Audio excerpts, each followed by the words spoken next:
Hi friends, ಎಲ್ರಿಗೂ ನಮಸ್ಕಾರ. ಎಲ್ಲ ಹೇಗಿದ್ದೀರಾ? ಐ ಹೋಪ್ ತಾವೆಲ್ಲರೂ ಕೂಡ ಆರಾಮಾಗಿ ತುಂಬ ಚೆನ್ನಾಗಿದ್ದೀರಾ ಅಂತ ಭಾವಿಸ್ತೀನಿ. Welcome back to my channel.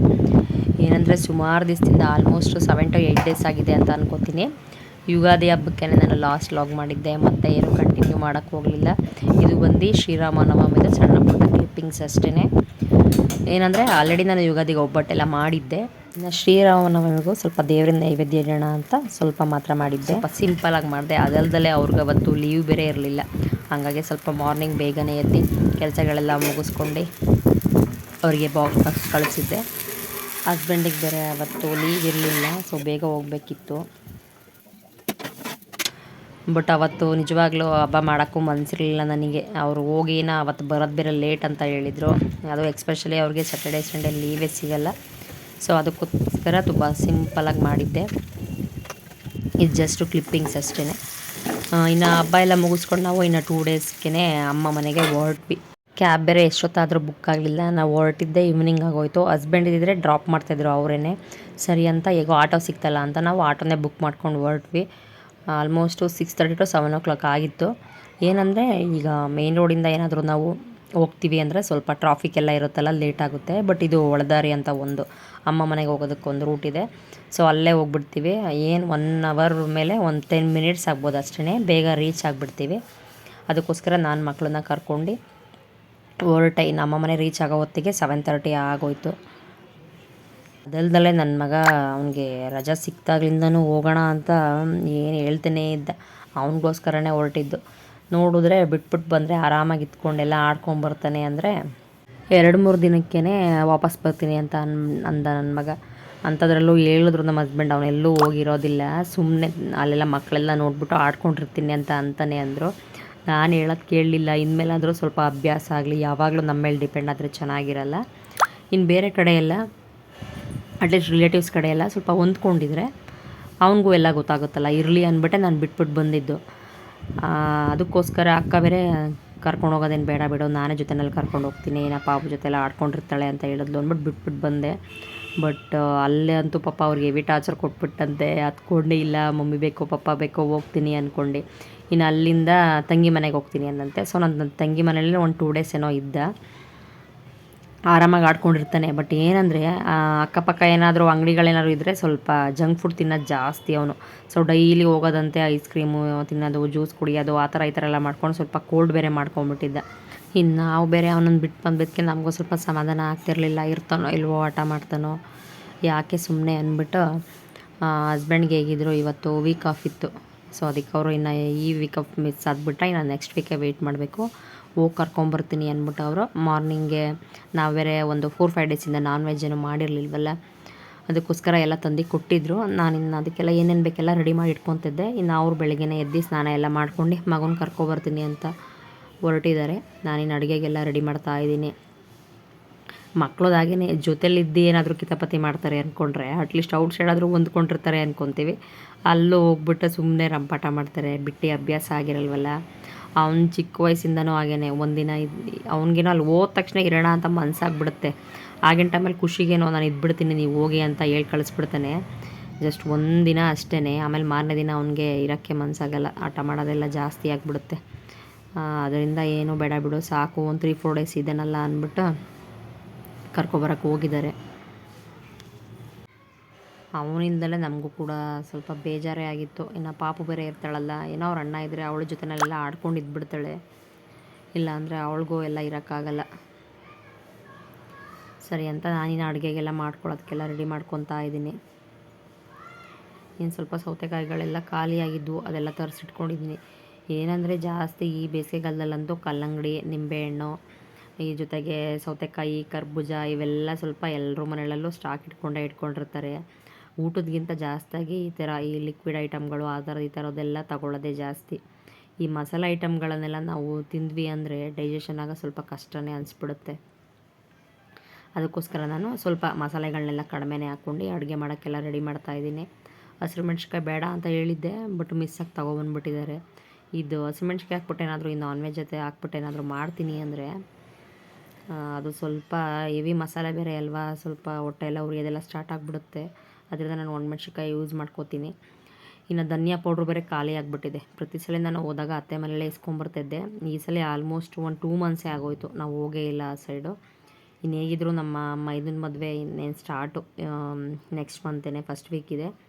So ಆಗಲೇ ಒಂದೇ ಸಲ 1 ವೀಕ್ ಲೀವೆಲ್ಲ ಹಾಕ್ಬಿಟ್ಟು ಹೋಗೋಣ ಅಂತ ಹೇಳಿದರು ಹಸ್ಬೆಂಡು. ಹಾಗಾಗಿ ಮಿಡಲಲ್ಲಿ ನಾವು ಹೋಗಿರಲಿಲ್ಲ ಊರಿಗೆ. ಅದಕ್ಕೋಸ್ಕರ ಇನ್ನೇನು ಮಾಡ್ತಾಯಿದ್ದೀನಿ, ಸ್ವಲ್ಪ ದಿನ ಅಲ್ವಾ ಅಂದ್ಬಿಟ್ಟು ಇಷ್ಟು ದಿನ ಬಂದಿತ್ತು ಧನಿಯಾ ಪೌಡ್ರು, ಈಗ ಖಾಲಿ ಆಯ್ತಲ್ಲ ಅಂತ ಚಿಕ್ಕ ಚಿಕ್ಕ ಪ್ಯಾಕೆಟ್ ತರಿಸ್ಕೊಂಡಿದ್ದೀನಿ. ಅದೇನಂದರೆ ಅಡುಗೆಗೆಲ್ಲ ಹಾಕಿದ್ರೆ ಒಳ್ಳೆ ಟೇಸ್ಟ್ ಕೊಡುತ್ತೆ. ನಾವು ಅಂಗಡಿಯಿಂದ ಎಲ್ಲ ತೊಗೊಬಂದು ಮಾಡ್ತೀವಿ ಅಂದರೆ, ಅದು ಎಕ್ಸ್ಪೆಷಲಿ ಧನಿಯಾ ಪುಡಿ ಅಂತೂ ನಾನ್ ವೆಜ್ಗಾಗಲಿ ಏನಕ್ಕೆ ಆಗಲಿ ಅದು ಚೆನ್ನಾಗೇ ಇರೋಲ್ಲ ಟೇಸ್ಟು. ಸೊ ಹಾಗಾಗಿ ಸ್ವಲ್ಪ ಚಿಕ್ಕ ಚಿಕ್ಕ ಪ್ಯಾಕೆಟ್ ತರಿಸಿಟ್ಕೊಂಡಿದ್ದೀನಿ. ಇನ್ನು ಚಿಕನ್ ಎಲ್ಲ ತೊಗೊಬಂದು ಇಟ್ಟಿದ್ರು. ಇನ್ನೆಲ್ಲ ನೀಟಾಗಿ ಕವರೆಲ್ಲ ತೆಗೆದು ವಾಶ್ ಮಾಡಿ ಒಂದು ಪಾತ್ರೆಗೆ ಹಾಕಿಡಬೇಕು.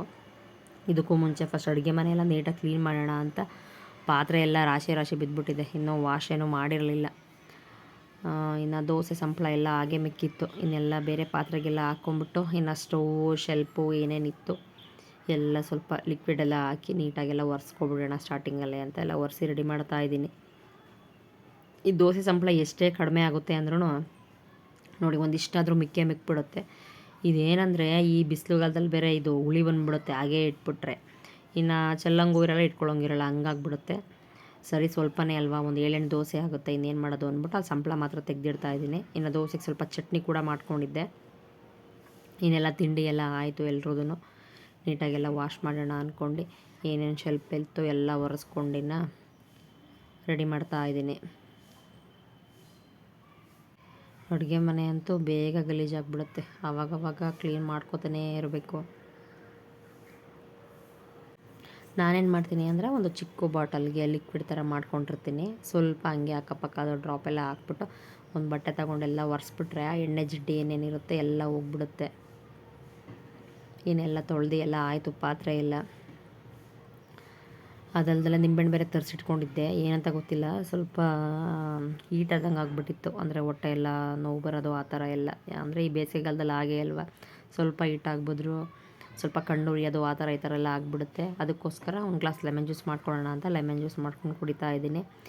ಇನ್ನು ಆಯಿತು ನೋಡಿ, ಇನ್ನು ಸಾಂಬಾರು ಮಾಡಿಬಿಟ್ಟು ಸ್ವಲ್ಪ ಸಿಂಪಲಾಗಿ ರೋಸ್ಟ್ ಮಾಡೋಣ ಅಂತ ಎಲ್ಲದಕ್ಕೂ ಮಸಾಲೆ ಎಲ್ಲ ಹಾಕಿ ರೆಡಿ ಮಾಡಿ ಇಟ್ಕೊಂಡಿದ್ದೀನಿ. ಚಿಕನ್ ಸಾಂಬಾರು ಹೇಗೆ ಮಾಡೋದು ಅಂತ ಆಲ್ರೆಡಿ ನಾನು ಬ್ಲಾಗಲ್ಲಿ ಒಂದರಲ್ಲಿ ಹಾಕಿದ್ದೀನಿ. ಸೊ ಹಾಗಾಗಿ ಮತ್ತಿದನ್ನೇನು ಡೀಟೇಲಾಗಿ ಏನು ತೋರ್ಸೋಕ್ಕೆ ಹೋಗಿಲ್ಲ, ಜಸ್ಟ್ ಮಸಾಲೆಗಳೆಲ್ಲ ಹಾಕಿದ್ನಲ್ಲ. ಇನ್ನು ಸಾಂಬಾರಿಗೆಲ್ಲ ರೆಡಿ ಮಾಡಿ ಇಟ್ಕೊತಾ ಇದ್ದೀನಿ. ಇನ್ನು ಚಿಕನ್ ರೋಸ್ಟ್ ಮಾಡೋಣ ಅಂತ ಸ್ವಲ್ಪ ಡಿಫ್ರೆಂಟಾಗಿ ಮಾಡೋಣ. ಯಾವಾಗಲೂ ಮಾಡಿ ಥರನೇ ಚಿಕನ್ ಫ್ರೈ ರೋಸ್ಟ್ ಎಲ್ಲ ಮಾಡ್ಕೊಂಡು ತಿಂದರೆ ಚೆನ್ನಾಗಿರಲ್ವಲ್ಲ. ಹಾಗಾಗಿ ಇವತ್ತು ಏನು ಮಾಡೋಣ, ಇದಕ್ಕೆ ಸ್ವಲ್ಪ ಜೀರಿಗೆ ಮತ್ತು ಸೋಂಪು ಕಾಳು ಹಾಕ್ಬಿಟ್ಟು ಹಸಿರು ಮೆಣ್ಸಿಕಾಯಿ ಬದಲು ಒಣಮೆಣ್ಸಿಕಾಯಿ ಹಾಕ್ಬಿಟ್ಟು ಮಾಡೋಣ ಅಂತ. ಇದು ತುಂಬ ಸಿಂಪಲಾಗೂ ಇರುತ್ತೆ, ಮಸಾಲೆ ಏವಿನೂ ಇರೋಲ್ಲ, ಬಟ್ ಬೇಗನೂ ಆಗಿಬಿಡುತ್ತೆ. ಅದಕ್ಕೋಸ್ಕರ ಡ್ರೈ ರೋಸ್ಟ್ ಥರ ಮಾಡೋಣ ಅಂತ ಎಲ್ಲ ಮಸಾಲೆಗಳನ್ನೆಲ್ಲ ಹಾಕ್ಕೊಂಡು ರುಬ್ಕೊಳ್ಳೋಕೆ ರೆಡಿ ಮಾಡ್ತಾಯಿದ್ದೀನಿ. ಯಾವ ರೀತಿ ಮಾಡೋದು ಅಂತ ತೋರಿಸ್ಕೊಡ್ತೀನಿ. ಚೆನ್ನಾಗಿರುತ್ತೆ ಮಾತ್ರ. ಇದು ಯಾವ ಥರ ಟೇಸ್ಟ್ ಕೊಡುತ್ತೆ ಅಂದರೆ, ಈ ಗುಂಟೂರು ಚಿಕನ್ ಬರಲ್ವ, ಆಲ್ಮೋಸ್ಟ್ ಅದೇ ಥರನೇ ಸ್ವಲ್ಪ ಟೇಸ್ಟ್ ಕೊಡುತ್ತೆ. ಬಟ್ ಓಕೆ, ಚೆನ್ನಾಗಿರುತ್ತೆ ಟೇಸ್ಟು. ಯಾವಾಗಲೂ ಒಂದೇ ಥರನೇ ಚಿಕನ್ ಫ್ರೈ ಮಾಡ್ಕೊಂಡು ತಿಂತೀನಿ ಅನ್ನೋರು ಈ ಥರನೂ ಕೂಡ ಟ್ರೈ ಮಾಡಿ ನೋಡ್ಬೋದು. ಇನ್ನು ಇದಕ್ಕೆ ಏನೇನು ಹಾಕಬೇಕು ಅಂದರೆ, ನಾನು ಮೊದಲನೇದಾಗಿ ಚಿಕನ್ ರೋಸ್ಟ್ ಮಾಡ್ತಿರೋದು 1 kg ಅಷ್ಟು. ಸೊ ಅದಕ್ಕೆ ನಾನು 1.5 ಅಷ್ಟು ಬೆಳ್ಳುಳ್ಳಿ, 1 ಇಂಚಿನಷ್ಟು ನಾನು ಶುಂಠಿ ಕೂಡ ತೊಗೊಂಡಿದ್ದೀನಿ. ಹಾಗೂ ಚಕ್ಕೆ 4, ಲವಂಗ 4, ಅರ್ಧ ಸ್ಪೂನಷ್ಟು ಕಾಳು ಮೆಣಸು ತೊಗೊಂಡಿದ್ದೀನಿ. ಇನ್ನು ಖಾರ ಎಷ್ಟು ಬೇಕೋ ಅಷ್ಟು ನೋಡ್ಕೊಂಡು ಒಣಮೆಣ್ಸಿಕಾಯಿ, 1 ಹಿಡಿಯಷ್ಟು ಕೊತ್ತಂಬರಿ ಸೊಪ್ಪು ಇಷ್ಟು ತೊಗೊಂಡಿದ್ದೀನಿ. ಇದನ್ನೆಲ್ಲ ಅರ್ಧ ಸ್ಪೂನ್ ಜೀರಿಗೆ ಮತ್ತು ಅರ್ಧ ಸ್ಪೂನ್ ಸೋಂಪು ಕಾಳು ಹಾಕ್ಬಿಟ್ಟು ರುಬ್ಬಿ ಪೇಸ್ಟ್ ಮಾಡಿ ಇಟ್ಕೊಡ್ತೀನಿ. ಈಗ ಮೊದಲನೇದಾಗಿ ಪಾತ್ರೆಗೆ ನಾನು 4 ಸ್ಪೂನ್ ಎಣ್ಣೆ ಹಾಕಿ ಒಗ್ಗರಣೆಗೆ ಕರಿಬೇವಿನ ಸೊಪ್ಪು ಹಾಗೂ 1 ಈರುಳ್ಳಿ ಏನು ಕಟ್ ಮಾಡಿ ಇಟ್ಕೊಂಡಿದ್ದೆ ಅದನ್ನು ಹಾಕ್ಬಿಟ್ಟು ಫ್ರೈ ಮಾಡ್ತೀನಿ. ಇನ್ನಿದನ್ನು ಡ್ರೈ ರೋಸ್ಟ್ ಆಗೋ ತನಕ ಚೆನ್ನಾಗಿ ನೀಟಾಗಿ ಎಣ್ಣೆನಲ್ಲೇ ಫ್ರೈ ಮಾಡಬೇಕು. ಇನ್ನೊಂದೇನೆಂದರೆ ಪೆಪ್ಪರ್ ಚಿಕನ್ ಥರನೇ ಮಾಡೋಣ ಅಂದ್ಕೊಂಡಿದ್ದೆ. ಬಟ್ ಏನಂದರೆ ಮಕ್ಳಿಗದು ಫ್ಲೇವರೇ ಇಷ್ಟ ಆಗೋಲ್ಲ. ಒಂದ್ಸಲ ಟ್ರೈ ಮಾಡಿದ್ದಕ್ಕೆ ಯಾರೂ ತಿನ್ನಲೇ ಇಲ್ಲ. ಅವ್ರಿಗೊಂದು ಸ್ವಲ್ಪ ಜಾಸ್ತಿ ಖಾರನೇ ಆಯಿತು ಅಂತ ಕಾಣಿಸುತ್ತೆ. ಅದಕ್ಕೋಸ್ಕರ ಅದೇ ಬೇಡ, ಈ ರೀತಿಯೇ ಮಾಡೋಣ ಅಂತ ಇದೇ ಮಾಡ್ತಾಯಿದ್ದೀನಿ. ಇನ್ನೇನು ನೀಟಾಗಿ ಅದು ಈರುಳ್ಳಿ ಏನಿತ್ತು ಎಲ್ಲ ನೀಟಾಗಿ ಫ್ರೈ ಆಗಿದೆ. ಇವಾಗ ನಾನು ಇದಕ್ಕೆ ಸ್ವಲ್ಪ 1/4 ಸ್ಪೂನಷ್ಟು ಅರಿಶಿನ ಪುಡಿ ಸೇರಿಸ್ಕೊತಾ ಇದ್ದೀನಿ. ಇನ್ನೊಂದು 2 ನಿಮಿಷದಲ್ಲೇ ಇದು ನೀಟಾಗೆಲ್ಲ ಫ್ರೈ ಆಗಿಬಿಡುತ್ತೆ. ನಾನಿದಕ್ಕೆ ಏನು ಮಾಡ್ತೀನಿ, ಇನ್ನು ರುಬ್ಬಿಟ್ಕೊಂಡಿದ್ದ ಮಸಾಲೆ ಇತ್ತಲ್ಲ, ಅಂದರೆ ಶುಂಠಿ ಬೆಳ್ಳುಳ್ಳಿ ಹಾಗೂ ಜೀರಿಗೆ ಸೋಂಪುಗಳೆಲ್ಲ ಹಾಕಿ ರುಬ್ಬಿಟ್ಟಿದ್ನಲ್ಲ ಪೇಸ್ಟು, ಅದನ್ನು ಹಾಕಿ ಒಂದು 2 ನಿಮಿಷ ಅದೇನಿದೆ ಹಸಿ ಸ್ಮೆಲ್ಲೆಲ್ಲ ಹೋಗಿ ಸ್ವಲ್ಪ ಎಣ್ಣೆ ಬಿಡೋ ತನಕ ಒಂದು 2 ಮಿನಿಟ್ಸ್ ಇದರಲ್ಲೇ ರೋಸ್ಟ್ ಮಾಡಿಟ್ಬಿಡ್ತೀನಿ. ಇನ್ನು ಒಣಮೆಣ್ಸಿಕಾಯಿ ಬೇಡ, ಅದಿಷ್ಟ ಆಗಿಲ್ಲ ಅನ್ನೋರು ಬೇಕಾದರೆ ಹಸಿಮೆಣ್ಸಿಕಾಯಿನೇ ಒಂದು 2 ಮಿನಿಟ್ಸ್ ಎಣ್ಣೆನಲ್ಲೇ ರೋಸ್ಟ್ ಮಾಡಿ ನಂತರ ನಾವು ಏನು ಈರುಳ್ಳಿ ಬೆಳ್ಳುಳ್ಳಿ ಶುಂಠಿ ಎಲ್ಲ ಇತ್ತಲ್ವ ಅದ್ರ ಜೊತೆನೇ ಹಾಕಿ ಪೇಸ್ಟ್ ಮಾಡಿ ಕೂಡ ಮಾಡ್ಬೋದು. ನಾನು ಒಣಮೆಣ್ಸಿಕಾಯಿ ಹಾಕಿದ್ರೆ ಸ್ವಲ್ಪ ಡಿಫ್ರೆಂಟ್ ಟೇಸ್ಟ್ ಕೊಡುತ್ತಲ್ಲ ಅಂದ್ಬಿಟ್ಟು ಇದನ್ನೇ ಆ್ಯಡ್ ಮಾಡಿದ್ದೀನಿ.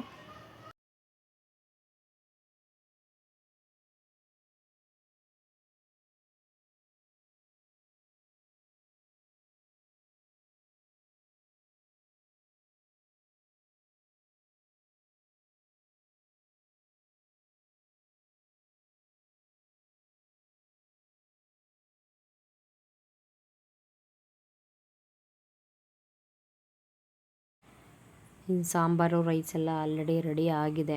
ಸಾಂಬಾರಿಗೆ ಇನ್ನೇನು ಪಕ್ಕದಲ್ಲಿ ಕುಕ್ಕರೆಲ್ಲ ಇಟ್ಟಿದ್ದೀನಿ, ಇನ್ನೇನು ವಿಷಲ್ ಹೊಡಿಬೇಕು. ಅನ್ನ ಕೂಡ ಮಾಡಿಟ್ಟಿದ್ದೀನಿ.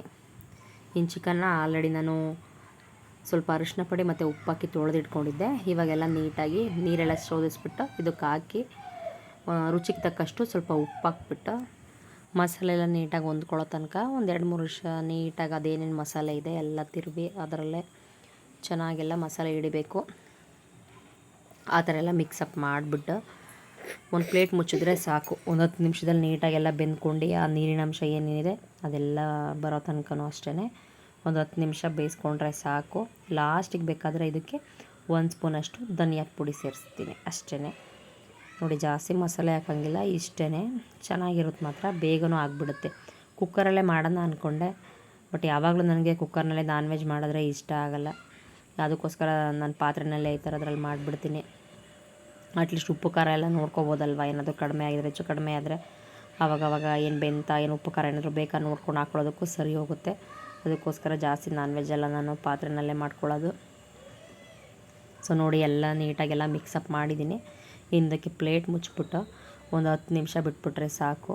ನೋಡಿ, ನೀರಿನ ಅಂಶ ಎಲ್ಲ ಬಂದು ಈ ಥರ ಎಲ್ಲ ಡ್ರೈ ಆಗಿರುತ್ತೆ. ಆಲ್ಮೋಸ್ಟ್ ಎಲ್ಲ ಬೆಂತ ಬಂದಿದೆ, 80% ಬೆಂದ್ಬಿಟ್ಟಿದೆ. ಇನ್ನು ಇದಕ್ಕೆ ನಾನು 1ರಿಂದ 1.5 ಸ್ಪೂನಷ್ಟು ಧನಿಯಾ ಪೌಡ್ರ್ ಹಾಕ್ಕೊಂಡಿದ್ದೀನಿ.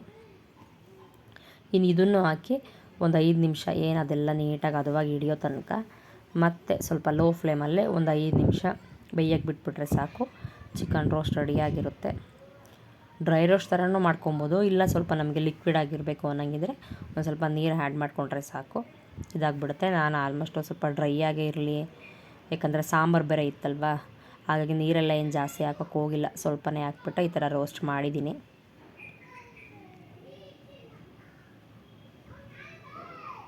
ಬಟ್ ಚೆನ್ನಾಗಿತ್ತು. ಜೀರಿಗೆ ಅಂದರೆ ಒಂದು ಅರ್ಧ ಸ್ಪೂನ್ ಹಾಕಿದ್ದೆ ಅಲ್ವಾ, ಅದ್ರ ಫ್ಲೇವರ್ ಅಷ್ಟು ಹೆವಿ ಅನ್ನಿಸ್ಲೂ ಇಲ್ಲ. ಟೇಸ್ಟ್ ಮಾತ್ರ ತುಂಬ ಡಿಫ್ರೆಂಟಾಗಿ ಖಾರವಾಗಿ ಚೆನ್ನಾಗಿತ್ತು ಮಾತ್ರ. ಒಂದ್ಸಲ ಟ್ರೈ ಮಾಡಿ ನೋಡಿ, ಸೀರಿಯಸ್ಲಿ ಟೇಸ್ಟ್ ಮಾತ್ರ ತುಂಬ ಚೆನ್ನಾಗಿರುತ್ತೆ. ಒಂಥರ ಡಿಫ್ರೆಂಟ್ ಟೇಸ್ಟ್ ಅಂತಲೇ ಹೇಳ್ಬೋದು. ಸೊ ಐ ಹೋಪ್ ತಮ್ಮೆಲ್ರಿಗೂ ಈ ವ್ಲಾಗು ಹಾಗೂ ಈ ರೆಸಿಪಿ ಇಷ್ಟ ಆಗಿದೆ ಅಂತ ಭಾವಿಸ್ತೀನಿ. ಇಷ್ಟ ಆದರೆಲ್ಲ ದಯವಿಟ್ಟು ಲೈಕ್ ಮಾಡಿ, ಶೇರ್ ಮಾಡಿ, ಹಾಗೂ ನನ್ನ ಈ ಒಂದು ಚಾನಲ್ನ ಯಾರು ಹೊಸ್ದಾಗಿ ನೋಡ್ತಿದ್ದೀರಾ ಸಬ್ಸ್ಕ್ರೈಬ್ ಮಾಡ್ಕೊಳ್ಳಿ ಅಂತ ಹೇಳ್ತಾ ಥ್ಯಾಂಕ್ ಯು ಫಾರ್ ವಾಚಿಂಗ್.